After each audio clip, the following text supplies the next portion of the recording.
This month, we're covering Q7 colors. Let's start with the 4 main system colors, which are set in Global Preferences. You can use the drop-down to pick a preset color, or double-click to open the custom color picker. Color 1 is what's used on your Q7 login screen. It's also the main or first mode of transaction programs.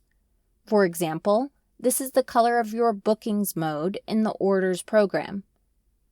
Color 2 is used for the second mode of a transaction program. For example, it's the color of the quotes mode in the orders program or miscellaneous cash receipts in the receipts program. Color 3 is used in a couple of ways.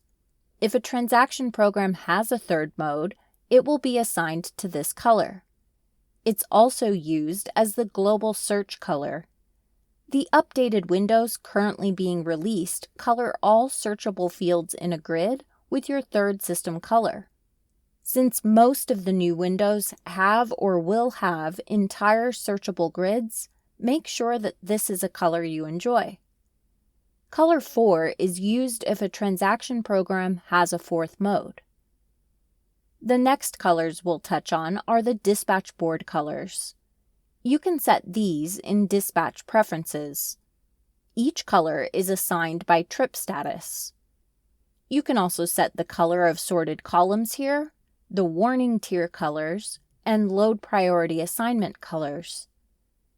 Did you know that you can assign colors to dispatch resources? As part of a setup routine, you can set the color in the setup program. Or you can right-click on any of the resource's trips to set the color. Assign different colors based on the dispatcher or terminal the resource is assigned to, or assign the same color to all resources to make the resource column stand out. That's it for this month's tips. Find out more about the content we covered in this video in the knowledge base.